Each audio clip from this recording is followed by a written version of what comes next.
CM ಸ್ಥಾನಕ್ಕೆ ಬಸವರಾಜ ಬೊಮ್ಮಾಯಿ ಅವರು ರಾಜೀನಾಮೆಯನ್ನ ಕೊಟ್ಟಿದ್ದಾರೆ. ರಾಜ್ಯಪಾಲರಿಗೆ ತನ್ನ ರಾಜೀನಾಮೆ ಪತ್ರವನ್ನ ಹಸ್ತಾಂತರಿಸಿದ್ದಾರೆ. ಬಸವರಾಜ ಬೊಮ್ಮಾಯಿ ಅವರು ಬಿಜೆಪಿ ಸೋಲಿನ ಬೆನ್ನಲ್ಲೇ ತನ್ನ ಸ್ಥಾನಕ್ಕೆ ಸಿಎಂ ಸ್ಥಾನಕ್ಕೆ ಬಸವರಾಜ ಬೊಮ್ಮಾಯಿ ಅವರು ರಾಜೀನಾಮೆಯನ್ನ ಸಲ್ಲಿಸಲೇಬೇಕು. ಈಗ ನಿಯೋಜಿತ ಸಿಎಂ ಆಗಲಿದ್ದಾರೆ ಬಸವರಾಜ ಬೊಮ್ಮಾಯಿ ಅವರು. ಇಷ್ಟು ದೊಡ್ಡ ಮಟ್ಟದಲ್ಲಿ ಹೀನಾಯ ಸೋಲನ್ನ ಕಾಣುತ್ತೆ ಬಿಜೆಪಿ ಅಂತ ಅವರು ಕೂಡ ಅಂದುಕೊಂಡಿರ್ಲಿಕ್ಕಿಲ್ಲ. ಆದ್ರೆ ಮತದಾರ ಪ್ರಭು ಇಲ್ಲಿ ನಿರ್ಧಾರವನ್ನ ಮಾಡಿದ್ದ ಬಿಜೆಪಿ ಹೀನಾಯ ಸೋಲನ್ನ ಕಂಡಿದೆ. ನಿನ್ನೆ ಸಿಎಂ ಸ್ಥಾನಕ್ಕೆ ರಾಜೀನಾಮೆಯನ್ನ ಕೊಟ್ಟಿದ್ದಾರೆ ಬಸವರಾಜ ಬೊಮ್ಮಾಯಿ ಅವರು. ರಾಜ್ಯಪಾಲರಿಗೆ ತನ್ನ ರಾಜೀನಾಮೆ ಪತ್ರವನ್ನ ಕೊಟ್ಟಿದ್ದಾರೆ. ಇದರ ಈ ಕಂಪ್ಲೀಟ್ ಆದಂತಹ ಹೊಣೆಯನ್ನ ಜವಾಬ್ದಾರಿಯನ್ನ ನಾನೇ ಹೊರ್ತೇನೆ ಅನ್ನುವಂತಹ ಮಾತನ್ನ ಹೇಳಿದ್ರು. ಪಕ್ಷ ಈ ರೀತಿಯಾಗಿ ಹೀನಾಯ ಸೋಲನ್ನ ಉಣ್ಣೋದಕ್ಕೆ, ಹಾಗಾಗಿ ಸಿಎಂ ಸ್ಥಾನಕ್ಕೆ ಅವರು ರಾಜೀನಾಮೆಯನ್ನ ಸಲ್ಲಿಸಿದ್ದಾರೆ. ರಾಜ್ಯಪಾಲರು ಸಮಯ ಕೇಳಿದ್ದು ಅವರು ಕೊಟ್ಟಿದ್ರು. ನಾನು ನನ್ನ ರಾಜೀನಾಮೆಯನ್ನ ಸಲ್ಲಿಸಿದ್ದೇನೆ. ಅವರು ಸ್ವೀಕಾರ ಕೂಡ ಮಾಡಿದ್ದಾರೆ.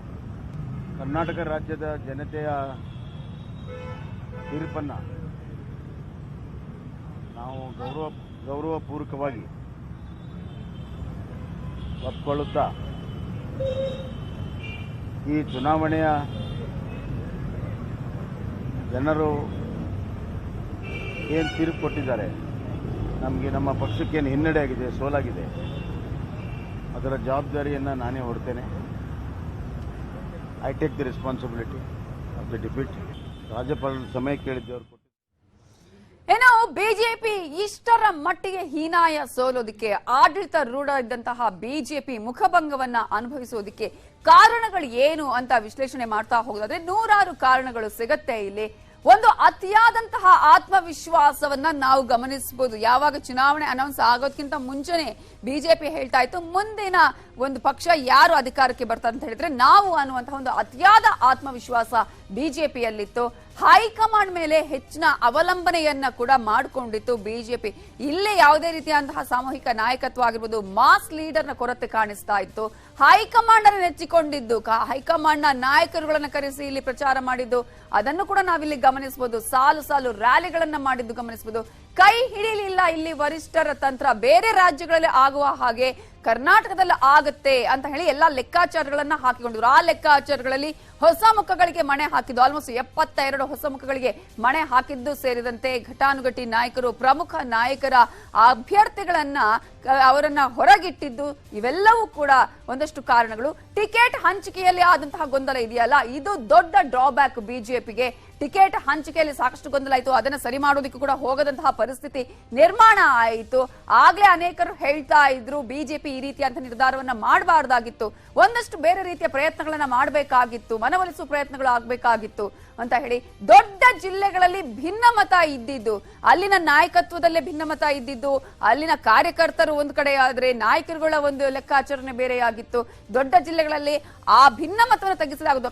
ನಾವು ಗಮನಿಸಬಹುದಾದ್ರೆ ಬೆಳಗಾವಿಯಲ್ಲೂ ಕೂಡ 18 ಕ್ಷೇತ್ರಗಳು, ಬೆಳಗಾವಿಯಲ್ಲೂ ಕೂಡ ಭಿನ್ನಮತದ ಅಪಸ್ವರ ಕೇಳಿ ಬರ್ತಾ ಇತ್ತು. ಬಿಎಸ್ವೈ ಮನ್ನಣೆಯಲ್ಲಿ ವಿಳಂಬ ಮಾಡಿರೋದು, ಅವರನ್ನ ಸಿಎಂ ಸ್ಥಾನದಿಂದ ಕೆಳಗಿಳಿಸಿದ ಮೇಲೆ ಸರಿಯಾದಂತಹ ಒಂದು ಸ್ಥಾನಮಾನ ಕೊಡಲಿಲ್ಲ. ಆ ನಂತರ ಇದೆಲ್ಲವೂ ಗೊತ್ತಾದ ಮೇಲೆ ಹೈಕಮಾಂಡ್ ಅವರಿಗೆ ಮನ್ನಣೆ ಹಾಕುವಂತ ಪ್ರಯತ್ನ ಮಾಡಿತು. ಎಲ್ಲಿ ಹೋದ್ರೂ ಕೂಡ ಪ್ರಧಾನಿ ಆದಿಯಾಗಿ ಬಿಎಸ್ವೈ ನಾಯಕತ್ವದ ಬಗ್ಗೆ ಹೇಳೋದಕ್ಕೆ ಶುರು ಮಾಡಿದ್ರು. ಬಟ್ ಅದು ಆಲ್ರೆಡಿ ಲೇಟ್ ಆಗಿ ಹೋಗಿತ್ತು. ಶೆಟ್ಟರ್ ಸವದಿಯ ಸೈಡ್ ಎಫೆಕ್ಟ್ ಇದೆಯಲ್ಲ, ಇದು ಬಿಜೆಪಿಗೆ ದೊಡ್ಡ ಮಟ್ಟದಲ್ಲಿ ಪರಿಣಾಮವನ್ನ ಕೊಟ್ಟಿದೆ. ಶೆಟ್ಟರ್ ಅವರ ಸಾಕಷ್ಟು ಬಾರಿ ಕೇಳಿದ್ರು ಕೂಡ ಅವರನ್ನ ಅಭ್ಯರ್ಥನಾಗಿ ಮಾಡಲಿಲ್ಲ, ಅವರು ಕಾಂಗ್ರೆಸ್ಗೆ ಹೋದ್ರು. ಅದೇ ರೀತಿಯಾಗಿ ಸವದಿ ಕೂಡ ಸಾಕಷ್ಟು ಅವರಿಗೆ ಒಂದು ಮನವಿಯನ್ನ ಮಾಡಿಕೊಂಡ್ರು. ಬಟ್ ಅದು ಕೂಡ ಬಿಜೆಪಿ ಮನ್ನಣೆಯನ್ನ ಕೊಡ್ಲಿಲ್ಲ. ಅದಕ್ಕೂ ಕೂಡ ಇದು ದೊಡ್ಡ ಮಟ್ಟದ ಎಫೆಕ್ಟ್ ಅನ್ನ ಆಗಿರೋದನ್ನ ನಾವಿಲ್ಲಿ ಗಮನಿಸಬಹುದು. ಬಿಜೆಪಿಯ ಸೋಲಿಗೆ ಇನ್ನೂ ಕೂಡ ಅನೇಕ ಕಾರಣಗಳು ಸಿಗ್ತಾ ಇದೆ, ವಿಶ್ಲೇಷಣೆಗಳು ಕೂಡ ನಡೀತಾ ಇದೆ. ಅದರ ಜೊತೆಗೆ ರಾಮನಗರ ಜಿಲ್ಲೆಯಲ್ಲಿ ಜೆಡಿಎಸ್ ಧೂಳಿಪಟ ಆಗಿದೆ. ಕಾಂಗ್ರೆಸ್ನ ಅಬ್ಬರಕ್ಕೆ ದಳಪತಿಗಳ ಲೆಕ್ಕಾಚಾರ ತಲೆ ಕೆಳಗಾಗಿದೆ. ಮಾಜಿ ಸಿಎಂ ಎಚ್.ಡಿ. ಕುಮಾರಸ್ವಾಮಿಗೆ ತೀವ್ರವಾದ ಮುಖಭಂಗ ಆಗಿದೆ. ಕುಮಾರಸ್ವಾಮಿಯವರು ಪಂಚರತ್ನ ಯಾತ್ರೆಯನ್ನ ಮಾಡಿದ ಬಳಿಕ ಉತ್ಸಾಹದಲ್ಲಿದ್ರು. ಅನೇಕ ಸ್ಥಾನಗಳು ಹೆಚ್ಚಿಗೆ ಆಗುವಂತಹ ನಿರೀಕ್ಷೆ ಇತ್ತು. ಯಾಕಂದ್ರೆ ಅವರ ಲೆಕ್ಕಾಚಾರ ಇದ್ದಿದ್ದೇ ಈ ಸಲ 40 ರಿಂದ 45 ಕ್ಷೇತ್ರಗಳು ಬರಬಹುದು ಅನ್ನುವಂಥದ್ದು. ಆದ್ರೆ ಇಲ್ಲಿ ಮತದಾರ ಪ್ರಭು ಅವರಿಗೂ ಮನ್ನಣೆ ಕೊಡ್ಲಿಲ್ಲ. HDKಗೆ ಇಲ್ಲಿ ಕುಟುಂಬ ರಾಜಕಾರಣವೇ ಮುಳುವಾಯ್ತಾ? ಅನಿತಾ ಕುಮಾರಸ್ವಾಮಿ ನಂತರ ನಿಖಿಲ್ಗೆ ಪಟ್ಟ ಕಟ್ಟೋದಿಕ್ಕೆ ಪ್ಲಾನ್ ಅನ್ನ ಮಾಡಿದ್ದು. ಅನಿತಾ ಕುಮಾರಸ್ವಾಮಿ ಅವಧಿಯಲ್ಲೇ ಪಕ್ಷದಲ್ಲಿ ಅಲ್ಲಿ ಭಿನ್ನಮತ ಇತ್ತು. ಆ ನಂತರ ಅದನ್ನು ಸರಿ ಮಾಡುವಂತಹ ಪ್ರಯತ್ನ ಮಾಡಲಿಲ್ಲ. ನಿಖಿಲ್ ಕುಮಾರಸ್ವಾಮಿ ಬಂದ ನಂತರ ಮತ್ತಷ್ಟು ಅದು ಸ್ಫೋಟ ಆಗತ್ತೆ. ಈ ಭಿನ್ನಮತ ಸರಿಪಡಿಸುವಲ್ಲಿ ಕುಮಾರಸ್ವಾಮಿ ವಿಫಲರಾದ್ರು. ಮಾಗಡಿಯಲ್ಲೂ ಜೆಡಿಎಸ್ ಅಭ್ಯರ್ಥಿ ಸೋಲನ್ನ ಅನುಭವಿಸುತ್ತಾರೆ.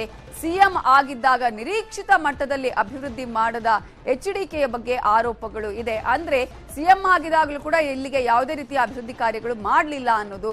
ಚನ್ನಪಟ್ಟಣದಲ್ಲಿ ಮುಸ್ಲಿಂ ಮತಗಳಿಂದ ಬಚಾವಾದ್ರು HD ಕುಮಾರಸ್ವಾಮಿ. ಇಲ್ಲದಿದ್ರೆ ಅಲ್ಲೂ ಕೂಡ ಸೋಲು ಅವರಿಗೆ ಕಟ್ಟಿಟ್ಟ ಬುತ್ತಿ ಅಂತ ಹೇಳಲಾಗ್ತಾ ಇತ್ತು. ಟಫ್ ಫೈಟ್ ಕೊಟ್ಟಿದ್ದಾರೆ ಇಲ್ಲಿ CP ಯೋಗೇಶ್ವರ್ ಅವರು. ಕಾರ್ಯಕರ್ತರನ್ನ ಒಗ್ಗೂಡಿಸುವಲ್ಲಿ DK ಬ್ರದರ್ಸ್ ಅಲ್ಲಿ ಯಶಸ್ವಿಯಾಗಿದ್ದನ್ನ ಗಮನಿಸಬಹುದು. ಪುತ್ರನ ರಾಜಕೀಯ ಭವಿಷ್ಯಕ್ಕೆ ಮತ್ತೆ ಹಿನ್ನಡೆಯಾಗಿದೆ. ಕರ್ಮ ಭೂಮಿಯಲ್ಲೇ ಜೆಡಿಎಸ್ಗೆ ದೊಡ್ಡ ಪೆಟ್ಟನ್ನ ಕೊಟ್ಟಿದ್ದಾರೆ ಮತದಾರರು. ದಿಗ್ಭ್ರಮೆಯಲ್ಲಿದ್ದಾರೆ ಮಾಜಿ ಸಿಎಂ HD ಕುಮಾರಸ್ವಾಮಿ. ಯಾಕಂದ್ರೆ ಒಂದ್ಸಲ ಲೋಕಸಭಾ ಎಲೆಕ್ಷನ್ಗೆ ನಿಂತು ತನ್ನ ಮಗ ಸೋಲು ಅನುಭವಿಸಿದ್ದಾನೆ. ಈ ಸಲ ಹಾಗಾಗಬಾರದು ಅಂತ ಹೇಳಿ ಅಸೆಂಬ್ಲಿ ಎಲೆಕ್ಷನ್ಗೆ ನಿಲ್ಲಿಸಿದ್ರು. ರಾಮನಗರದಿಂದ ಅನಿತಾ ಕುಮಾರಸ್ವಾಮಿ ಸ್ಪರ್ಧೆ ಮಾಡಿದ ಕ್ಷೇತ್ರದಿಂದ ಮಗನನ್ನ ಕಣಕ್ಕಿಳಿಸಿದ್ರು. ಆದ್ರೆ ಇಲ್ಲೂ ಸೋಲುಂಟಾಗಿದೆ. ನಿಖಿಲ್ ಗೆಲುವಿನ ಬಗ್ಗೆ ಅತ್ಯುತ್ಸಾಹದಲ್ಲಿದ್ರು HDK ದಂಪತಿ. ಪುತ್ರನಿಗಾಗಿ ಕ್ಷೇತ್ರವನ್ನ ತ್ಯಾಗ ಮಾಡಿದ್ರು ಶಾಸಕಿ ಅನಿತಾ ಕುಮಾರಸ್ವಾಮಿ ಅವರು. ಮೊಮ್ಮಗನಿಗಾಗಿ ಅಖಾಡಕ್ಕಿಳಿದಿದ್ರು ಮಾಜಿ ಪ್ರಧಾನಿ HD ದೇವೇಗೌಡರು. ಮಂಡ್ಯ ಲೋಕಸಭಾ ಚುನಾವಣೆಯಲ್ಲೂ ಭಾರಿ ಮುಖಭಂಗವನ್ನು ಅನುಭವಿಸಿದ್ದು ನಿಖಿಲ್ ಕುಮಾರಸ್ವಾಮಿ. ಈಗ ಕಾಂಗ್ರೆಸ್ ಅಭ್ಯರ್ಥಿ ಇಕ್ಬಾಲ್ ಹುಸೇನ್ ಗೆಲುವನ್ನ ಸಾಧಿಸಿದ್ದು. ಪಕ್ಷದ ಸೋಲಿನ ಜೊತೆ ಪುತ್ರನ ಸೋಲಿನಿಂದ ಮತ್ತಷ್ಟು ಮುಜುಗರಕ್ಕೆ ಈಡಾಗಿದ್ದಾರೆ ಮಾಜಿ ಸಿಎಂ HD ಕುಮಾರಸ್ವಾಮಿ. ಇದರ ಬಗ್ಗೆ ಇನ್ನಷ್ಟು ಡೀಟೇಲ್ಸ್ ಕೊಡೋದಕ್ಕೆ ನಮ್ಮ ರಿಪೋರ್ಟರ್ ತಿಮ್ಮೇಗೌಡ ಫೋನ್ ಸಂಪರ್ಕದಲ್ಲಿ ಜಾಯ್ನ್ ಆಗಿದ್ದಾರೆ. ತಿಮ್ಮೇಗೌಡ, ಜೆಡಿಎಸ್ ಅಂತೂ ಇಷ್ಟೇ ನಾವು ಕ್ಷೇತ್ರಗಳನ್ನ ಗೆಲ್ತೀವಿ ಅಂತ ನಿರೀಕ್ಷೆನೂ ಮಾಡಿರ್ಲಿಕ್ಕಿಲ್ಲ. ಯಾಕಂತ ಹೇಳಿದ್ರೆ ಅವರ ಎಕ್ಸ್ಪೆಕ್ಟೇಷನ್ ಇದ್ದಿದ್ದೇ ಬೇರೆ, ಇಲ್ಲಿ ಆಗಿದ್ದೇ ಬೇರೆ. ಮತ್ತೊಂದ್ ಕಡೆ ನಿಖಿಲ್ ಕುಮಾರಸ್ವಾಮಿಯ ಸೋಲು ಇದೆಯಲ್ಲ, ಇದು ಜೆಡಿಎಸ್ಗೆ ತೀವ್ರವಾದಂತಹ ಹಿನ್ನಡೆ. ಪಕ್ಷ ವಿಸರ್ಜನೆ ಮಾಡ್ಬಿಡ್ತೀನಿ ಈ ಸಲ, ನಮ್ಗೆ ಒಂದು ವೇಳೆ ಮತದಾರ ಪ್ರಭುಗಳು ನಮ್ಮನ್ನ ಕೈ ಹಿಡಿಯದಿದ್ರೆ ಅನ್ನುವಂತಹ ಮಾತನ್ನ ಹೇಳ್ತಾ ಇದ್ರು. ಇಲ್ಲೂ ಕೂಡ ಅತಿಯಾದಂತಹ ನಿರೀಕ್ಷಣೆ ಮುಳುವಾಯ್ತಾ? ಏನೆಲ್ಲ ಸೋಲಿನ ಲೆಕ್ಕಾಚಾರಗಳು ಕಾರಣಗಳು ಸಿಗ್ತಾ ಇದೆ ತಿಮ್ಮೇಗೌಡ ಅವರೇ?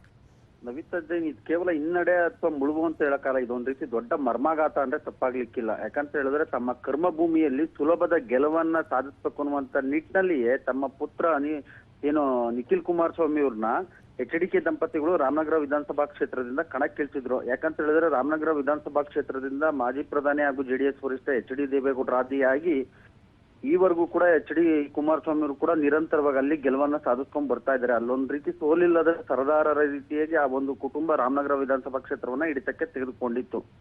ಸೊ ಹೀಗಾಗಿ ಮಂಡ್ಯ ಲೋಕಸಭಾ ಕ್ಷೇತ್ರದ ಆ ಒಂದು ಪರಾಭವಗೊಂಡಂತ ಒಂದು ನೋವನ್ನ ಮರೆಸಬೇಕು, ಮತ್ತೊಂದ್ ಕಡೆಯಾಗಿ ಹೇಗಾದ್ರೂ ಮಾಡಿ ತಮ್ಮ ಪುತ್ರನಿಗೆ ರಾಜಕೀಯ ಭವಿಷ್ಯವನ್ನ ಕಲ್ಪಿಸ್ಬೇಕು ಅನ್ನುವಂತ ನಿಟ್ಟಿನಲ್ಲಿ ರಾಮನಗರ ವಿಧಾನಸಭಾ ಕ್ಷೇತ್ರದಿಂದ ಕಣಕ್ಕಿಳಿಸಿದ್ರು. ಆದ್ರೆ ಬದಲಾದ ರಾಜಕೀಯ ಸನ್ನಿವೇಶದಲ್ಲಿ ಈ ನಿಖಿಲ್ ಕುಮಾರಸ್ವಾಮಿ ಅವರು ನಿನ್ನೆ ಇಕ್ಬಾಲ್ ಹುಸೇನ್ ಅವರ ವಿರುದ್ಧ ಪರಾಭವಗೊಂಡಿರ್ತಕ್ಕಂಥದ್ದು ನಿಜಕ್ಕೂ ಕೂಡ ಕುಮಾರಸ್ವಾಮಿ ಮತ್ತೆ ಶಾಸಕಿ ಅನಿತಾ ಕುಮಾರಸ್ವಾಮಿ ಅವರಿಗೆ ಒಂದು ದಿಗ್ಭ್ರಮೆ ಅಂದ್ರೆ ತಪ್ಪಾಗ್ಲಿಕ್ಕಿಲ್ಲ. ಸೊ ಹೀಗಾಗಿ HD ಕುಮಾರಸ್ವಾಮಿ ಮತ್ತೆ ಅನಿತಾ ಕುಮಾರಸ್ವಾಮಿ ಅವರು ತುಂಬಾ ಆಘಾತಕ್ಕೊಳಗಾಗಿರ್ತಕ್ಕಂಥದ್ದು. ಮತ್ತೊಂದ್ ಕಡೆಯಾಗಿ ಈ ಒಂದು ಸೋಲಿಗೆ ಸಂಬಂಧಪಟ್ಟಂತೆ ಈ ನಿಖಿಲ್ ಕುಮಾರಸ್ವಾಮಿ ಅವರು ಕೂಡ ತೀವ್ರ ಬೇಸರವನ್ನು ಕೂಡ ವ್ಯಕ್ತಪಡಿಸಿರ್ತಕ್ಕಂಥದ್ದು. ಈ ಸೋಲಿಗೆ ತುಂಬಾ ಪ್ರಮುಖವಾದಂತ ಕಾರಣ ಅಂದ್ರೆ ಕಾರ್ಯಕರ್ತರು ಮತ್ತೆ JDS ವಲಯದಲ್ಲಿ ಕೇಳ್ಬರ್ತಾ ಇರ್ತಕ್ಕಂಥದ್ದು ನವಿತಾ ಜನ ಅಂದ್ರೆ HD ಕುಮಾರಸ್ವಾಮಿ ಅವರ ಅತ್ಯುತ್ಸಾಹವೇ ಈ ಒಂದು ನಿಖಿಲ್ ಕುಮಾರಸ್ವಾಮಿ ಅವರ ಸೋಲಿಗೆ ಕಾರಣ ಅಂತ ಹೇಳಲಾಗ್ತಾ ಇದೆ. ಯಾಕಂತ ಹೇಳಿದ್ರೆ ಸುಲಭದ ಗೆಲುವನ್ನ ಸಾಧಿಸ್ತಾರೆ ಅನ್ನುವಂತ ನಿಟ್ಟಿನಲ್ಲಿ ಲೆಕ್ಕಾಚಾರವನ್ನ ಹಾಕೊಂಡಿದ್ರು.